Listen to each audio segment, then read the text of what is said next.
Hello and welcome to the Next 100 Days podcast. My name is Graham Arrowsmith. And my name's Kevin Appleby. So, Graham, we've got a returning guest. There aren't many people that have been on this podcast 3 times, but today we've got John Lamerton back for the 3rd time. Yeah, it's a story of 3s because John's launched his 3rd book. Yeah, it's really quite interesting. It's like an evergreen asset to the Next 100 Days podcast, and we came up with that phrase some time ago, but he's used it as his book cover. John, welcome. That's cheeky. Welcome back to the Next 100 Days podcast, and it is so. Welcome. Fantastic! It's great to be here, guys. Thank you very much. That was some introduction there. Yeah. Well, you've actually produced a doorstopper of a book called Evergreen Assets. So, John, tell us a little bit about the story as to how you got there and what's in this book. Definitely. So I always tend to write books around the stuff that I've been talking about lots. So this is my COVID book. When it all hit, like really hit, March 2020, and Boris said to us, for the next 3 weeks, it's just temporary. Next 3 weeks, we're gonna shut all the world down. We're all going to work from home. No one's going to have any business. Now, as business owners, pre-2020, we all wished for a little bit of headspace, a little bit of time to ourselves, a little bit of quiet time. Careful what you wish for. We thought 3 weeks of it turned into, well, here we are now, 2 years later. So during that time, I obviously dealt with a lot of panicked clients.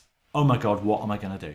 I've got no revenue stream coming in. I've got, what do I do? So I said, look, we've got a 3-point plan. Number 1, you look after your cash flow. Let's make sure you're going to be okay. We didn't know at this point whether there was going to be furloughs, loans, grants. Look after the cash flow. Number 2, look after relationships. Because treating people right now is more important than ever. And it's actually a recurring theme I've used in the book about it's not a numbers game, it's a relationships game. No one remembers what you did, but they remember how you made them feel. And number 3 on my list was build evergreen assets. Now, no one knew what I meant when I said that. And I said, well, just go build some evergreen assets. What do you mean? What's an evergreen asset? I said, well, look, I mentioned it in the very first book. And I talked about evergreen assets. I said, it's this idea that you do something once and you reap the rewards again and again. So I said, right, well, what I'm doing during lockdown is I'm writing blog posts. I'm writing articles. I'm writing a new book. I'm updating our staff handbook. I'm nurturing relationships with our suppliers. I'm doing stuff that doesn't have a one-time effect. There's a residual impact on the work that I'm doing. So right now, or not right now, but March 2020, when everyone else was sat in their gardens topping up their tans because it was a blooming heat wave. How easy is it to do a lockdown when there's a heat wave? Simple, by the way. They were doing PE with Joe and they were completing Netflix.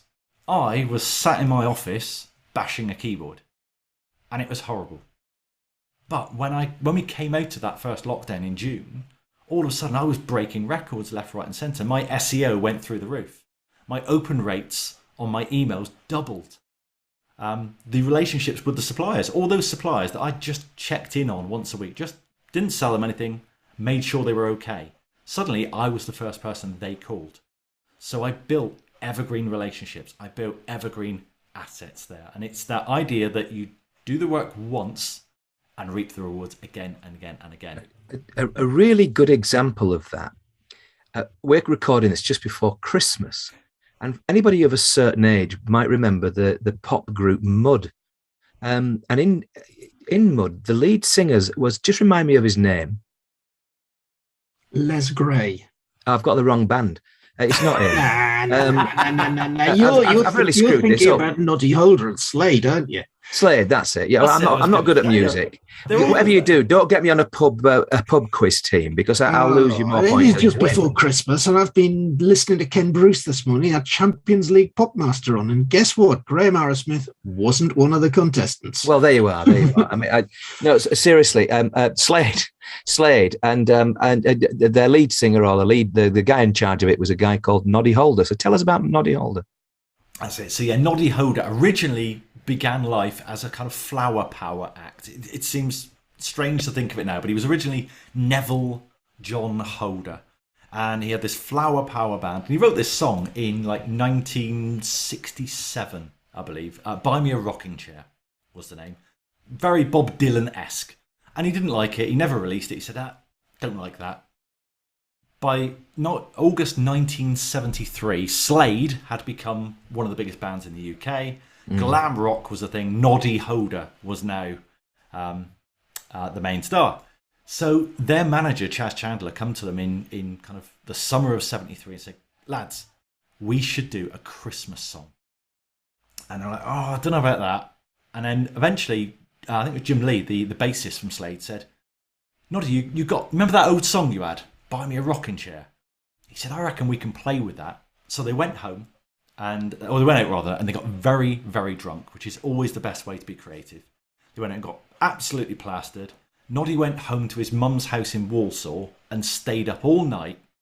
He dusted off that Buy Me a Rocking Chair, and he changed the lyrics. Now, I'm going to have to refer to this now because my knowledge of Buy Me a Rocking Chair is not quite there. So, the original line was, buy me a rocking chair to watch the world go by.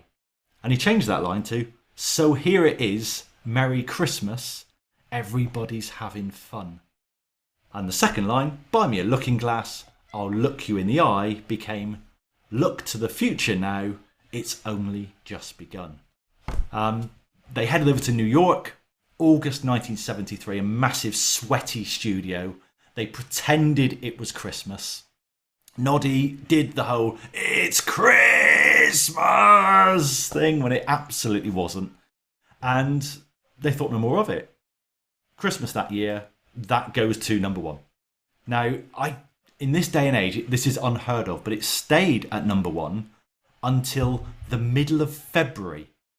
Now, can you imagine turning the charts on in the first week of February and still number one? People are still going to Woolworths and WH Smith's and buying Merry Christmas, everybody. But it was Merry Christmas in early 1974 because Leeds were just on the threshold of winning the championship. So people were celebrating all the way through the year. So yeah, it's not surprising. But the important thing about that song, he wrote it once, if you like, and they produced it once. And how much does he net him every year? It's rumoured to be somewhere in the region of £500,000 a year. He has referred to it as his pension fund. We're talking 48 years later now, and it will be, this month, it will be one of the top streamed songs on Spotify. It's estimated something like 43% of the entire population of the world have heard that song. It's phenomenal. It's phenomenal. It was number one in February. They released it again the following Christmas, and it went to number one again. Absolutely, yeah. And you are right. I mean, who could forget Slade? Well, I could. But at the end of the day, it was one of those things that got you to your feet. You're all singing it. If you're in the pub, etc., you were having a merry time. Yeah. What a great... And the fact is, who would begrudge Noddy Holder and perhaps his colleagues anything from that tune? No one would, because it's a brilliant piece of work. Absolutely. And if it makes him $500,000 a year, then brilliant. Well done to him. Absolutely, yeah. But it was that one night's work. One night, but of course, it's not just one night's work. He didn't walk out of his mum's front door and said, "That's it. That's me set $500,000 a year for life." No, there's been a lot of work since then. But 48 years later, the work that's involved with him doing that is just saying, yeah, I'll go on that compilation album. Yes, you can use that in your movie. It's just signing deals. Like, would you like some money, Noddy? All right, then. That's fine, John. And that's ancient history. But, what's working now? Oh, no. We don't talk about what's working now. But everybody talks about what's working now. They do. This started off as a very, very large rant in my book about what's working now. And I hate this when I see it on social media, and I've seen it with particularly selling from the stage. And the gurus love to sell you what's working right now.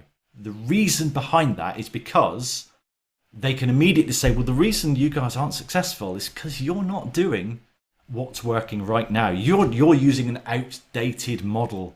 The world has moved on. The world has changed since then. I know, you might have had a stock market investment strategy. It might have worked in the past, but that was pre-cryptocurrency. Things have changed since then. So I've got a secret, and that secret is what's working right now. And it's all smoke and mirrors, sleight of hand, magic trick to rob you of money. Because if I sell you what's working right now, and in 12 months' time you come to me and say, John, this isn't working. I said, well, of course it's not working. That was what worked last year. You need to buy my new course on what's working right now. No, we throw that out and we go for what works every single time. What works for decades. We look for the Merry Christmas, everybody, that actually we can do the work once and reap the rewards again and again and again. You obviously you have a habit of speaking plain truth. I suspect it's a Plymouth thing, isn't it? I mean, it's you don't take prisoners down there. I mean, at the end of the day, you are a really nice bunch of people down in that area. We know that. Very friendly. You could almost be in the same category as people from Yorkshire, but you've got a bit to go. But the thing about what you do is you do speak plain truth, and your book's brilliant for that. It's almost like Dan Kennedy-esque. It's no BS. Yeah, I'm a big fan of Dan Kennedy. My mentorship, kind of the first 7 or 8 years of my career, was just literally reading everything that Dan Kennedy had ever written. So yeah, I bought into very much that you tell it like it is, and there's no fluff, and you don't need to interpret what I'm telling you. And I think I've just last week come back from recording the audiobook, and when I first planned the book and I got this written tome here, which, as I say, it's a lovely paperweight or doorstop, I thought that's not going to work on audio because it's too tactical. It's too, you need to make notes, you need to scribble all over it. As I'm reading the audiobook, I thought, no, this is another dimension here, because suddenly I can really talk to you and I can say to you, look, this thing right here is really, really important. And I can use intonation, I can use tone, I can really get across to you what I really think. And I think it is, I lent into that normal bloke from Plymouth and just plain English. So you didn't have some posh bloke from London reading it out then? Oh God, no, never. Oh, you could have had Kevin with that kind of lovely Geordie lilt. I mean, it would have gone down. I think the humour in there, you can, as you read it, you can tell, as if you know John, you can hear John's voice in the words on the page. Yeah. And I really do think it would therefore lend itself very well to John being the narrator. Yeah. Let me ask you a direct question. What do you think to social media? I hate social media. I absolutely do. I was reading. I downloaded a chapter from your book that never actually made it to the book, where you had a good rant about social media. You did, yes, that's right. So one of the chapters that my editor, God bless him, forced me to cut. Right. So I'd say the book starts off very ranty, and I think this was my editor's point: was John, you're ranting far too much about all the things you don't like. You're having a rant about gurus, you're having a rant about social media. But for me, my biggest problem with social media is it's tomorrow's chip paper. So if I write let's spend an hour now writing a fantastic social media post, one that goes a little bit viral, and maybe let's say I get 200 likes on it, and 78 comments, and loads of people say, oh, that's great idea, John, it's great. And I'm really, really busy then responding to all those comments and patting myself on the back and what a wonderful job I did. What do I do next week? Well, I've got to do it again. My wife launched her business a couple of years ago, and she started working with a LinkedIn coach. And this LinkedIn coach said, right, my secret strategy for what's working right now is post on LinkedIn 4 times a day, 7 days a week. Wow. Whoa, 4 times a day, so without fail. And she's like, no refunds until you come to me a year later and tell me you've done 1,440 posts. And if it doesn't work, I'll give you, I don't know, £97 back. All right. So I said, well, that's great. I said, of course that's going to work, because if you throw enough stuff at the wall, some of it's going to stick. But what do you do in year 2? Well, you write another 1,440 posts. When am I supposed to run my actual business? Yeah. No, and presumably she didn't quite get to 1,440 posts. She didn't get that far, no. No, and nor should she. Damn fool strategy. But at the end of the day, we've had guests, Reese, and there'll be a show coming out just before yours, John, and it's from somebody who effectively talks in your voice and builds relationships in that way. Everybody's got an angle on this, but you're very much against the idea of it's an expenditure of effort, as your wife's the advice to your wife, that advice that she got. But the thing about it is, what do you do instead? So instead, I'm looking for the minimum effective dose. So for me, with social, it is treating it not as social media, but as a social network. Do you remember when they launched Facebook and Twitter, they were called social networking sites? There was a movie about Facebook and they called it The Social Network. And somewhere between there and here, we've lost that word network and we've replaced it with media. And another thing that was cut from the book were my rants about Gary Vaynerchuk. Now, I'm not the biggest Gary V fan. He's a big fan of the hustle, and that's not what I'm about. But Gary told us several years ago that if you have one of these, a phone. It's a phone, by the way, for those listening on audio only, phone, you are a media company. Right. And that has caused a generation of wannabes to get their phones and think that they are Rupert Murdoch. And that they just need to broadcast. And notice when I say broadcast, I'm almost using the vomit emoji there. Broadcast all over everybody. This is me. This is what I'm doing. This is what I had for lunch. This is me going in the office. This is me having a wonderful... Oh, we're having team bonding with the team. It's horrible. Stop broadcasting to your social media fans, followers. You're not a celebrity. You're not on Love Island. You're not, an influencer. You are a purchasing manager from a bloody paper company. Yeah, and they're the worst. I mean, but I have to say though, have you had a sort of a big birthday recently, John? Because it does seem to me that once you get over certain numbers, and I probably got a couple of numbers beyond you, but the point is, once you get over a certain number, you don't give a monkey's about you've gone past the stage of worrying too much about what other people think. And at the end of the day, if you're going to help somebody, it's probably better to cut through this sort of overwhelming noise that people get to use social media. And that's why your wife got that damn foolish advice, because it clearly misunderstood. But at the end of the day, you almost have to be quite in your face to get cut through. Or am I misreading that? Well, I think you do. And actually, this is where I will maybe, possibly agree with Gary Vaynerchuk a little bit. So Gary V has talked in the past about you can go shallow to a lot of people, or you can go deep with a few.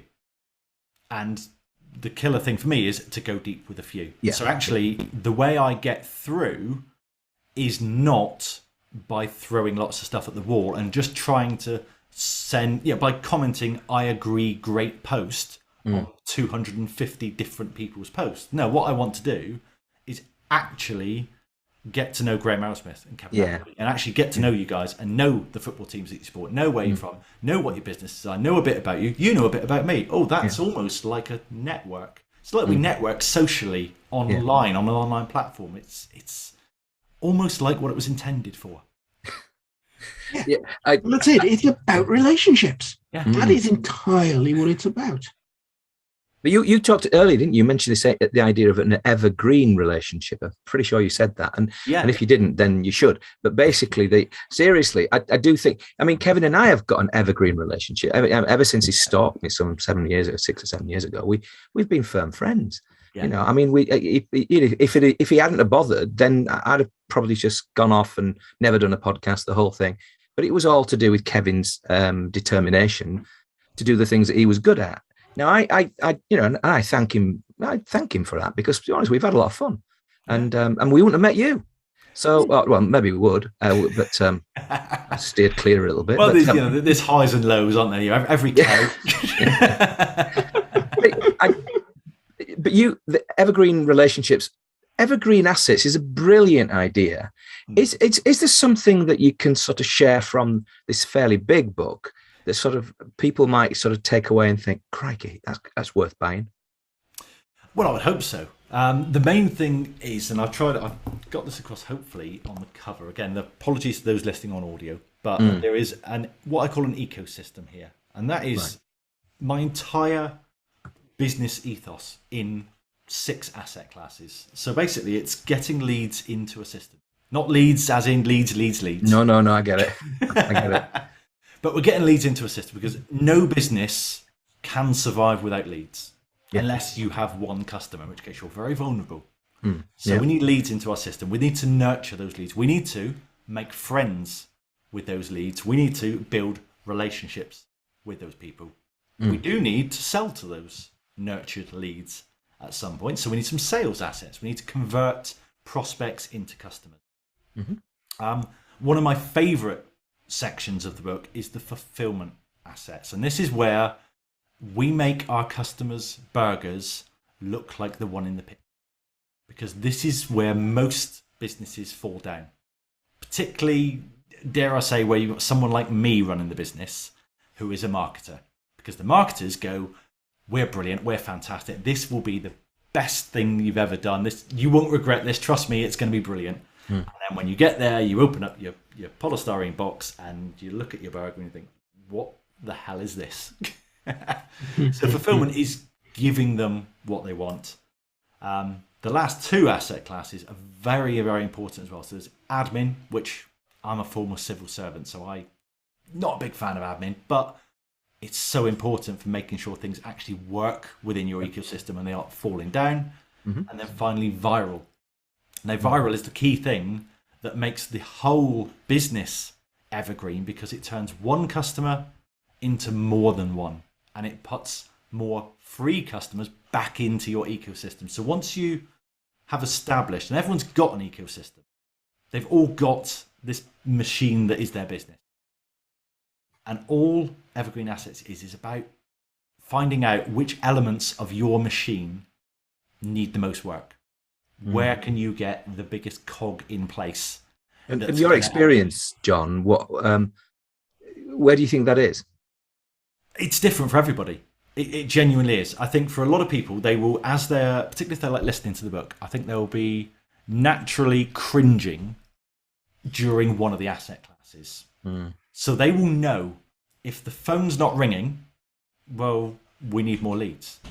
If the prospects won't take your call, we need to build relationships with our prospects. If no one's buying, everyone's saying, not really for me, I'd rather think about it, we need to look at sales assets. And if people are buying, but they're leaving and you've got a big leaky bucket and all your customers are falling at the bottom of it, then it's fulfillment.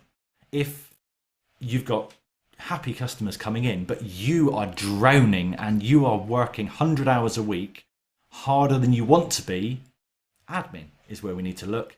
And if one customer becomes one customer, then we need to get some viral assets so that actually you get some free customers. Because ultimately, if you put 20% of your customers bring in another customer, that's free customers and they compound again even further.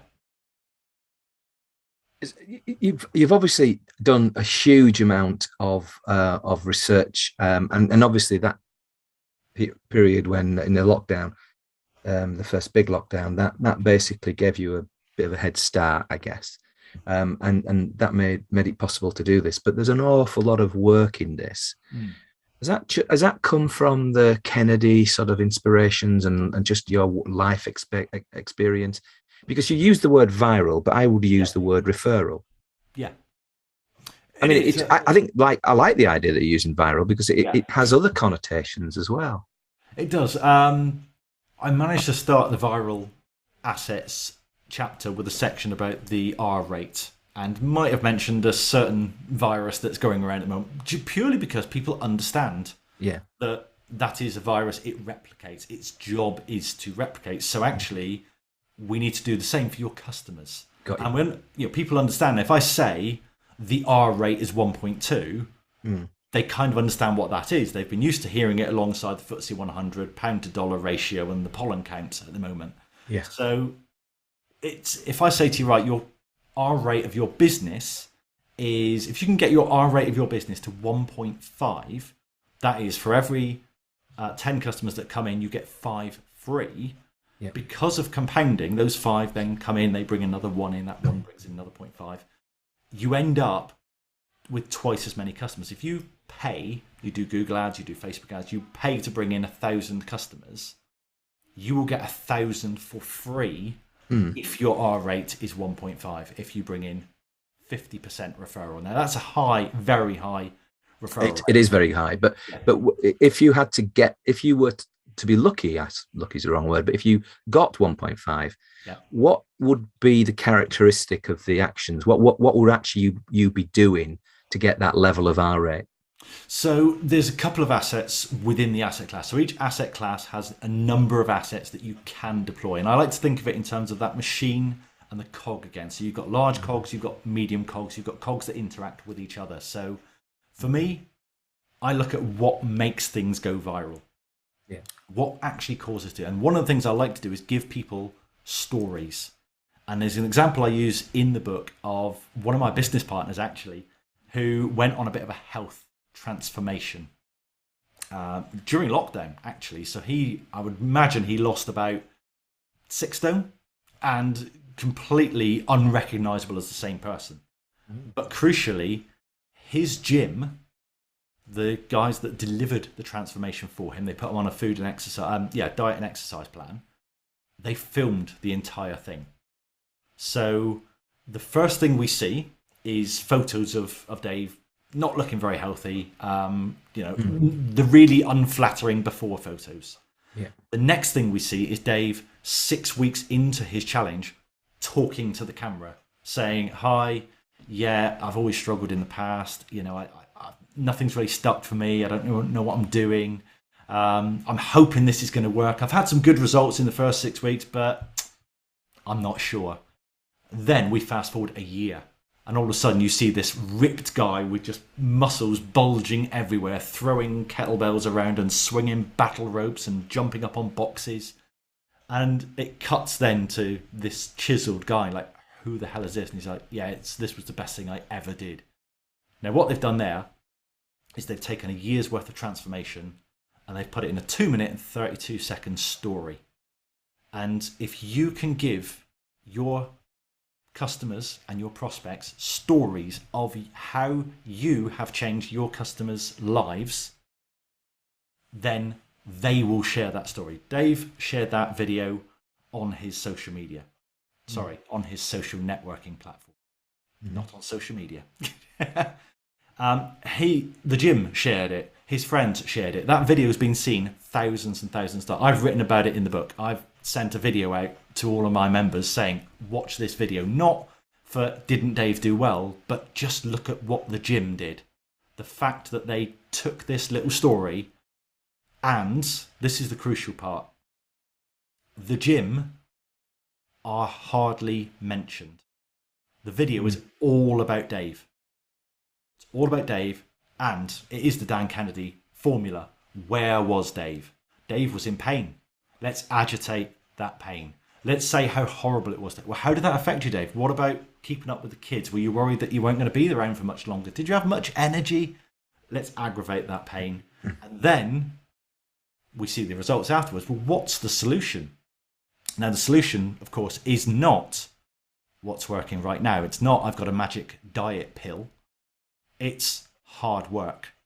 It's a diet plan, which is proven, and a proven framework is again one of the evergreen assets, and an exercise regime.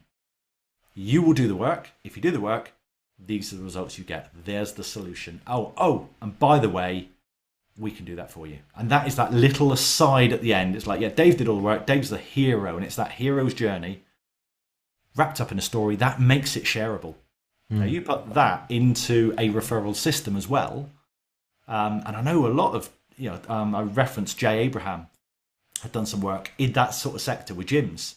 Now, if the gym had actually said to Dave, I can get you these results. I can turn you from where you are now into having the physique of your life, to having actual muscles underneath that shirt, to no longer shopping at Giacomo, but actually finding really good fitting clothes. And you're going to have all this six pack and everything like that. But if I do that, you will sign a contract that when you reach this goal, this clearly defined goal that you want, you will give me the names of 5 friends.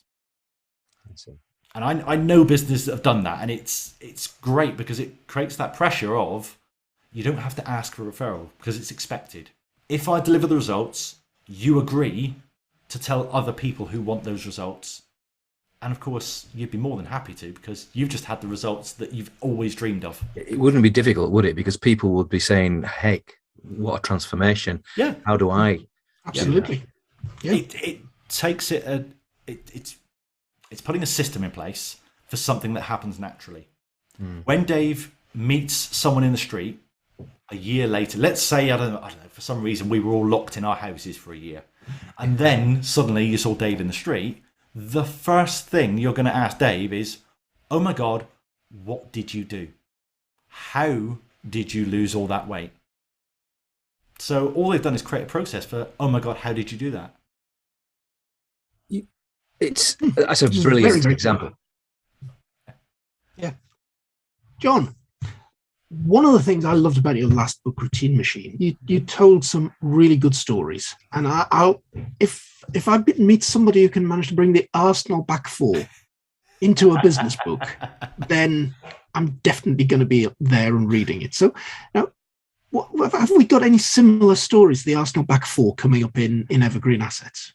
Have we got the Arsenal back four? Well, I did mention a little story earlier that was cut from the book, which was a Tony Pulis story. But I do like my football analogies. I have to be honest with you. I'm trying to think whether I've got any football ones.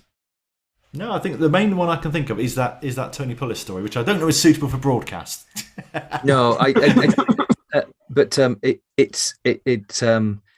you did talk to us earlier about it, and it's quite good fun. But the point, I think, is that you're an everyman, aren't you? You're not sort of detached from us. You're just smarter than the average bean, and at the end of the day, you've done your work. I wouldn't even go that far. Well, no, I think you've demonstrated that you are, and you're a great storyteller, and not everybody is, and I think that's to your credit. So, yeah, I mean, that doesn't mean to say that you're grander than us. We all know that you're not. I mean, but that's beside the. You support Plymouth, for goodness sake. So from that point of view. But no, I genuinely, John, you are changing the world in the way in which you're approaching it. And, Evergreen Assets is such a clear idea. Create it once, use it many times. Is there something, if you're going to use it many times, is it driving you towards social media, or should you be using it in different ways? I think it's driving me away from social media. I read a fiction book a few weeks ago, and one of the characters just uttered the lines, "Oh, I'm not on social media," and immediately my gut reaction was, "Oh, you lucky person! That must be wonderful." I feel that because I have, I want to reach readers and I want to connect with people, I have to be on social media, and I've been in networks whereby people get most of their business from social media, but often I find those people that get most of their business from social media are working really, really hard at it. They are like the swan who it looks like they're gracefully swimming across the surface, but actually their legs are going 100 miles an hour underneath, But there are some real dangers of social media. I just listened on the radio this at lunchtime, and somebody was talking about non-criminal hate reports or such report.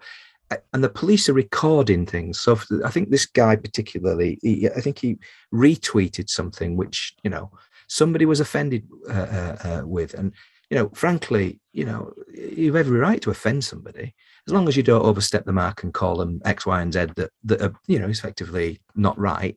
But at the end of the day, if you're not breaking a law, there's no reason why you can't. But his name was associated with whatever it is, a non-criminal hate reporting, put against his name. It wasn't fined or anything. Wasn't taken to court or anything like that because it's not criminal. No. But this is the kind of nonsense that social media is creating in people. The right to be offended. Well, don't listen to this podcast. I mean, at the end of the day, well, all right, some people might be listening to it, but at the end of the day, we do it in fun. And the point is, if you take anything that we say as a way of you're being offended, well, nobody's written to us yet to say they're offended. But at the end of, I'm sure we'll get some. Kevin might get all the emails. He's probably not sharing it with me. But I've got several emails that came in from the White House from the current president of the United States, Graham. Well, yeah. Well, I mean, but I'm not alone, am I? In my views about him. But having said that, I just think that it's quite a murky type. And it's not as social as you might imagine, or maybe it is. Maybe the fact is, in real life, there are murky bits. So maybe social media is just reflecting real life. Yeah, it could be actually. And actually, that's a good point about trying to police social media is very difficult because what people are doing is airing their opinions. Now, whether their opinions are valid because everyone is entitled to their opinion. But you are entitled to disagree with everyone's opinion as well. And just because you can shut down someone's Twitter account does not mean they still don't have that bigoted opinion that belongs in the last century. They've still got that opinion. They're just you're taking away the mouthpiece. Yeah, okay. I mean, we're straying a little bit here from Evergreen Assets, but you could call it almost Evergreen Opinions. At the end of the day, I don't think I'm going to be changing my opinions from one particular sheen to another over the next sort of 20 years. I might modify a little bit here and there, depending on the subject. But the fact is, they do tend to be evergreen opinions when it comes to things like politics and belief systems, religion, so forth. Again, so much of that I think is possibly a nurture asset because that's how you build relationships with people like you. That's how you find your tribe. And that's where perhaps social media has been a force for good. Has been, well, actually, I thought it was just me, and it turns out that there's other Neanderthals who think like me.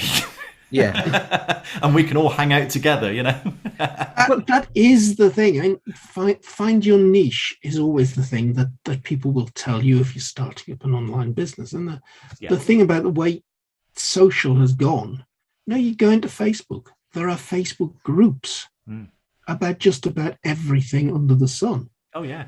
You are bound to be able to find a Facebook group, particularly if you're working in a hobby space, that's full of people that you really do want to talk to. Absolutely.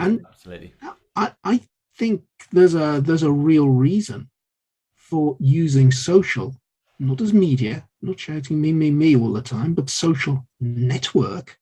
You go into those groups and you have the old-fashioned thing, conversations. That's just groundbreaking. You just dropped a real knowledge bomb there. That's what's working right now, isn't it, Kevin?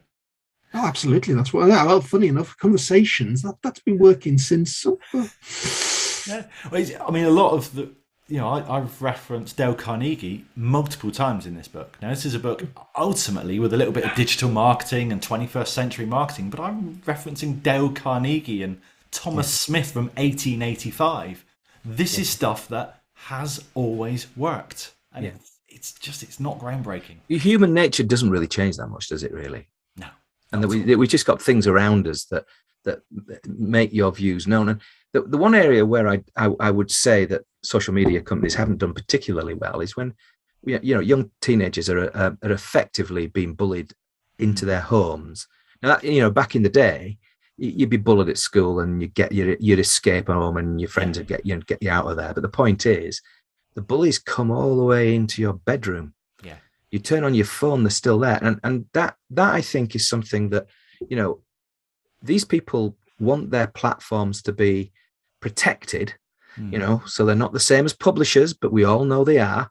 But basically they want to be protected, but they don't want to protect the users. And they haven't done enough, in my view, to stop that and to actually out those people who are doing this, because they'll know. You can tell it. And at the end of the day, I think there's a lot more to be done in this area. But that doesn't mean to say that, they have to be so powerful that they stop free speech. And that's one area where I feel that, and now I know that we've escaped the subject of this conversation. But let's get back to Evergreen Assets, Kevin, because I think for me, you've talked about the leads, right? LEADS. We need leads. You've talked about nurturing. Is there something about nurturing that we should know that might just spring up? I'm just going to go through the big circle: leads, nurturing, sales, fulfillment, admin, viral. What is it in each one? What would you sort of say, this is what you should do? In the book, I have created a one asset to rule them all. So if you only put one of these assets in place, you put the 6 in place, those are the 6 big, massive cogs that will make everything else better. Right. So yeah, if you can put those in place, or you maybe already have them in place, then that will give you the greatest return on investment, your greatest bang for your buck. In terms of nurture, it's marketing 101. It's know, like, and trust. Right. So it's 17 different assets that all increase know, like, and trust. And it's a lot of what we've already talked about. It's actually having conversation with people that that know a little bit about you. It's building the relationships so that they like you. Yeah. And it's about presenting an abundance of evidence that you are trustworthy. That is nurturing in a nutshell. It's making friends and influencing people, dare I say. Yeah, they're very so that's really there's a new what's working this week. I might put that as my next book title. but the thing is that just the takeaway from that is that the book itself is actually quite didactic, in the sense that you're actually showing people what to do. Yeah, is almost, it's not quite like a teacher, but it's that sort of idea of actually saying, actually, look, if you want to master this nurture thing, do these 17 things, or do a few of them. Absolutely. So what I've tried to do is list each of the different things that I've done in my businesses, or that I've seen other people do to great effect. So I know what works. So if you put a guarantee in place, here is the effect that a guarantee will have. Yeah. If you put an email nurture sequence in place, this is what will happen. If you are looking to update your website, this is how I would phrase your headline. This is where I would put your call to action button. And it's how then all of this compounds and all of it plays into your ecosystem. And every little thing you do compounds on everything else. Do people still ask you whether or not you can fix websites? Not so much these days. It always used to be back in the day. Yeah, it was either that or can you sell something on eBay? I've no idea why they wanted me to sell their things on eBay. But the minute I mentioned I sold stuff online, like, like eBay, yeah, I've got this chest of drawers. Yeah. Hey. I want to skip sales because we talk about sales all the time, but fulfillment, just you said earlier this idea of actually, it's almost like you're buying the picture of the hamburger. Yeah. What is it? Tell us a little bit about that, as to how we can get our head around that. So I think if anyone's ever seen the movie Falling Down with Michael Douglas, that scene, have a search on YouTube for Michael Douglas Falling Down burger, and you will find a 4-minute scene, which is basically Michael Douglas is on his way to work and he's having a bad day, and the bad day gets a little bit worse and a little bit worse, and then the tipping point is he goes into a burger restaurant and asks for the breakfast meal, only to be told, "I'm sorry, sir, we stopped serving that at 11. Glance at the clock, it's 11:03. Can you make an exception? No, I can't. Right, fine, I'll have the other burger. So he has the lunch burger, looks at this juicy, 10-inch high burger with crisp green lettuce and sesame seeds dotted perfectly on the bun. Stands there. A couple of minutes later, this polystyrene box arrives. He opens it up, and there is this 3-inch thick slab of grease, which is the top has slid off, and he looks at it, and that is the moment Michael Douglas loses it and gets his sawn-off shotgun out and starts terrorizing the neighborhood. It's a fantastic movie. Yeah, that scene alone is because everyone can empathize when they look at the picture and think, well, that's what I was promised, and this is what I've given. And every business owner does it, particularly where marketers are involved, because we over-promise and under-deliver. And given your knowledge of that, of course, when you're outside Plymouth Argyle's ground at the burger van, they'll be all cowering. Don't touch the burger vans. No. Yeah. So, and you mentioned admin, which you've done in your past, but those are. Is that another way of just saying customer services, or is it? I think for me, admin is the one asset to rule them all. That is company culture. So that is how your company works, how your company thinks, how your company acts, and a lot of admin is about making things run smoothly. So actually having processes, having task management software, having a company handbook. So if you've got a team, do your team know how to make a decision the same way you would? Do they know why you would make a decision in a certain way? Do they know how to do things the right way? If they know how to do it the right way, are they doing it that way every time? Do you have consistency? Because ultimately, if you have consistency in your admin, guess what? You go back to fulfillment, your burgers look like the one in the picture because you have consistency. Yeah.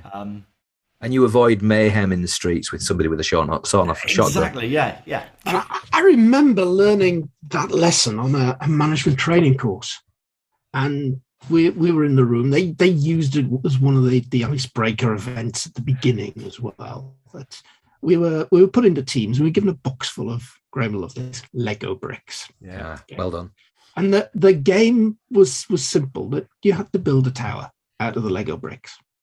But before you started, you had to say how high the tower you were going to build was going to be. Okay? So everybody then goes in there and they start building. Because there's some folk that have been really, really ambitious and said, oh, it's going to be 10 foot tall. So they're in there, they're building their 10 foot tall tower. And of course, they get to 9 foot 6 inches and the darn thing collapses. Yeah. And they start again, they get to the end and they've finally managed to get it up to about 3 foot something.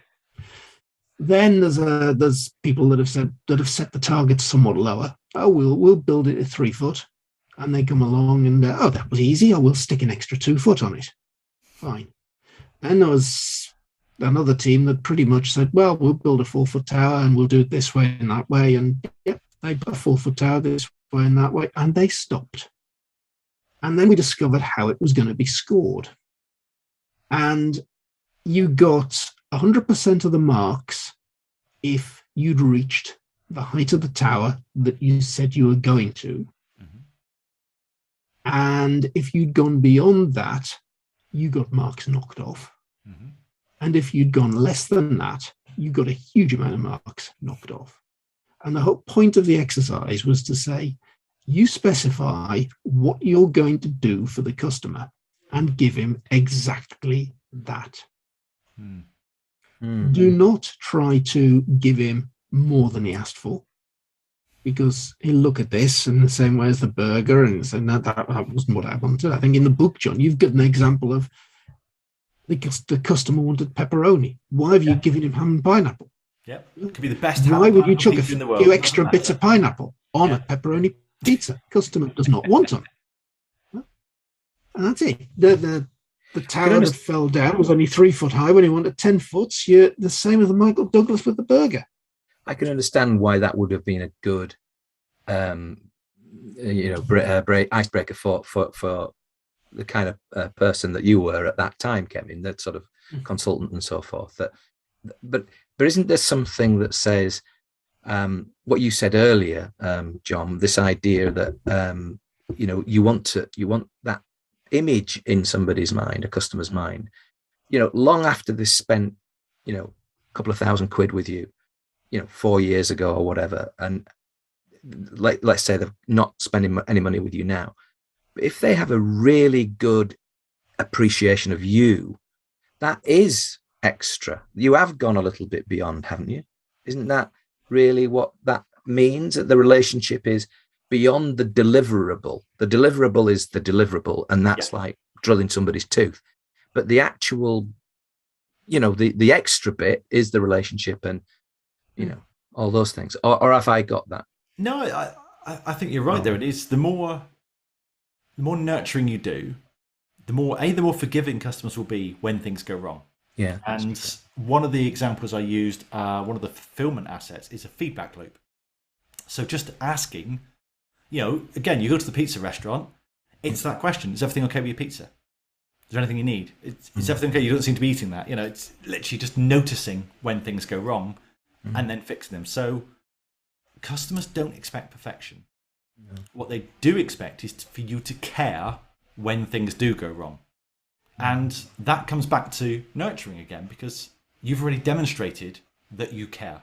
And actually, this is a line I, again, used throughout the book, which is, I'm here for you, and I care about you, and I care about your success. You demonstrate that before they become a customer. This is what I do for my customers. I look after them. I care for them. I genuinely care for them. I was going to use a different phrase there, which is not family friendly, but I genuinely care for them.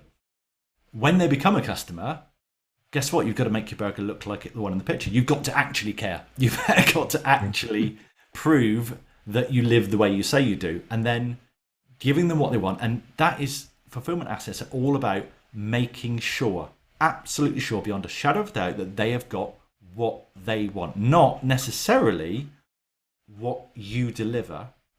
Because what you deliver, the burger you deliver on that box, may not be the one they are picturing in their head. What are these green things you've put in my burger? Well, that's a gherkin. We put it in. We can't see it on the picture, but I don't like gherkins in my burger. It's that I wasn't expecting that. And the example I've used in the book is my own coaching business. So my coaching business is a group coaching business. So it is one-to-many. And we get people who come into my coaching business and go, cool, when do I get my one-to-one with John? Well, you don't. There's nothing in the marketing that says I do one-to-one calls, or you've got what direct access to me. No, it's I host group calls. I'm in a private social networking group, but ultimately it's not one-to-one.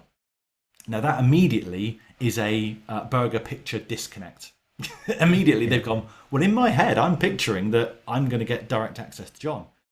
Now I need to cut that off straight away and say, no, I'm very sorry, but we don't sell burgers like that here. Yeah. But then this is this is Jay Abraham again, being their trusted advisor and proving that you do genuinely care about them. I then need to say, if you're looking for one-to-one coaching, I'll recommend you to someone who I think can help you. Yeah. And I'm not going to get any kickback for that, and I'm not going to make any money off that, and I'm effectively giving a customer away to someone else. But they can help you better than I can. Yeah. Yeah. That's but there's also something in that kind of coaching or consulting conversation that quite frequently comes up, that you end up talking to the customer, what the customer thinks their problem is and what needs sorting out. But going down the road, it becomes completely obvious that that's not actually the real problem. Yeah. And what you've got to do is effectively have the conversation that sells them, or says that, well, fine, we agreed we're going to deliver this, but actually, no, forget that. We're going to deliver this instead. And unless you've got that trusting relationship there, that you can have the serious conversation that says, well, this is why what you asked me to do ain't going to work, guys. And here's what we should do instead. Oh, and by the way, there might be a cost difference, but this is the only way we're going to get you out of the problem. You've got to have that trust as an asset to be able to do that. Yeah. And belief in yourself as well, because Kennedy would have said, sack that customer, because the customer's not right for you. They've got a different. Oh, not necessarily, Graham. No. What I'm saying, I was talking about John's earlier example, but yeah. Yeah, it's the old, what does it say? Sell them what they want and then give them what they need. Yes. But just my last question to you is that when you're talking about, you've got a chapter in your book called Assembling the Machine, but I wonder, you've got like coaching clients and so forth, and people who might now be aware of the sort of circle of assets that you're recommending to people. Have you got examples where people have said, "Brilliant, John, I'm gonna have a crack at some of those"? And is there any sort of examples of the successes that, or is it too early at this stage? Yeah, no, I think we've had a few already. So the book's only been out literally 4 weeks now, but we've already got people. A lot of the people, beta readers, had it back in the summer, so they've been implementing stuff. Yeah. Guarantees has been an interesting one. Lots of people have been reticent about adding a guarantee. Oh my God, but what if people claim? It's like, well, if those people claim, then they will be claiming because they are unhappy. They are unhappy because their burger doesn't look like the one in the picture. So would you rather that they were still unhappy, but you did nothing about it? Is that what you're saying? It's like, no, I'm not saying that. It's just going to cost me money, isn't it? It's like, well, yes, it's going to cost you some money because you're going to pay out to fix the problems that you cause or that your system has caused. But in my experience, that you might pay out 3%, 4% in claims. Yeah. And it might double your conversion rate. Yeah. Yeah. It's a really smart strategy. It's interesting that's the one that you've noticed early. Yeah, I think it's because it's the most impactful immediately. Someone's put it into place and then immediately noticed the increase in conversions whilst not having to pay out on any claims yet. Yeah, interesting. Yeah, and that's been an interesting one for us, that we started off with our premium membership by saying we'll give you 30 days free access when you sign up, and then we'll start billing you. We changed that because if you're we've got 2 levels of membership. If you're a free member, you can see the premium stuff. You can see what's there, but you just can't physically access it. We said, okay, instead, right, fine, we don't really need to give you free membership to look around. If you want premium, we're going to bill you straight away, but we'll give you a 30-day money-back guarantee. Yeah. Sounds a bit like the Jim Bowen access strategy. Here's what you could have had. Now, we had a fair few tyre kickers in the old model who signed up, and we were never, ever, they literally cancelled the minute they signed up. Yep. So they never, ever got to the 30-day point. Since we've put the guarantee in place, have we given a money back to anybody? No, not a single customer has asked for money back. I think that's a similar experience with most people, particularly if they have a good product or a good service. Yeah. If you've got a shoddy product that you know isn't going to last, then yes, a guarantee could land you in a bit of trouble. But so it should, because you've got a shoddy product. If you've got a decent product, a guarantee basically says, look, I am willing to put my money where my mouth is. The reason most customers don't buy is risk, perceived risk on their part. Ooh, this might not work out. It might not be the product for me. I might be paying too much. I don't know if they're the right people to work with. The minute you put a guarantee in place, and of course that guarantee has to be believable, that, I think these people will actually pay. I don't have to submit a written 10-page application form, accompanied by my photocopy of my passport to get my £7.99 back. But if you believe that you are willing to put your money where your mouth is, and I will take on the risk. And we've played with we've got 7-day trials, we've got 30-day trials, we've got a 100-day trial. My coaching club is a 3-month money back guarantee. So actually, and we've put in double your money back guarantees, all sorts of, thank you, Chewy, all sorts of different facets and different elements to the guarantee. Ultimately, you need to know what works for you. I think I said in the book, I've got a mug that's guaranteed for 10 years. Yeah. Now, if it's guaranteed for 10 years, it's going to last longer than 10 years. So they just have a lifetime guarantee. Extending that a bit further, John, and we've got monthly memberships, we've got annual memberships. And frequently as the annuals are coming, it's not frequently, it's occasionally as annuals renew, there'll be a customer that says, I haven't used that for 6 months. And the renewal's gone through. It's, sorry, didn't really want to renew. It's happened automatically. Can I have my money back, please? I'd like to cancel. And so you could take one or two attitudes there. Attitude one is, oh no, you signed up for a recurring annual membership. Yep. It has renewed. Sorry, you can cancel it, but you've paid this year's now, so it'll cancel in 12 months' time. Or you can say, oh, fine, not a problem. Yep. Here's your money back. Absolutely. I will 100% take the latter. Yeah. It's always, you can have your money back. Yeah, we've always said that with we've got a sports betting business, and Mel, who looks after our customer service there, I've always said to her, anybody for any reason wants their money back, give it to them. Yes, it may cost us £50 here or £100 there, but ultimately we work in a sector that is full of rogues and cowboys, and we don't want to be the rogues and cowboys. We want to be taking the high road. Two things I would put into place there, Kevin, with your annual renewals. And the first thing is probably a fulfillment asset, which is what I call a slipping away system, which is they haven't used it for 6 months. Okay, so where was your red flag to say this person hasn't logged in for 8 weeks? Or this person hasn't accessed an email, or this person normally displays this behavior and they've now suddenly dropped off the radar. They are slipping away. So yeah, that's a very interesting one, actually. Now, the problem is we've got none of that data. Yeah.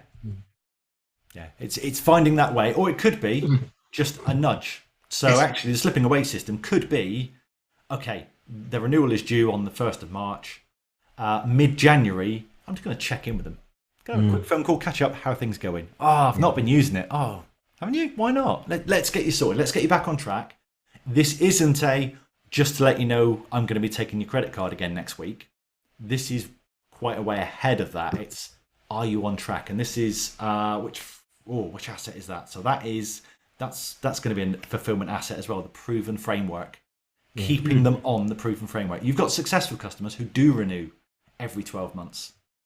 What does life look like for them? One thing is that this book is just packed full of ideas, and as has this podcast been as well. You've done us proud yet again, John, for your third appearance on the next 100 Days podcast.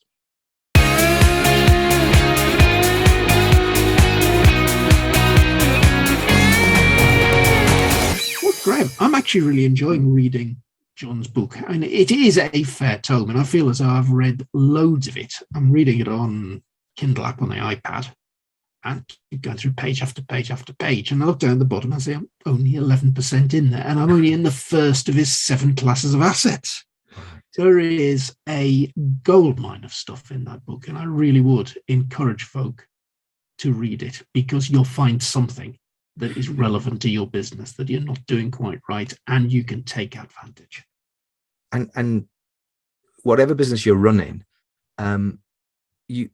although we've recently had Dr. David Spicer on, who's an academic, and it's not theory that John's presenting; it's actual real hard knock stuff. It's real kind of, and a little bit of peppering from people who might have written their books 100 years ago.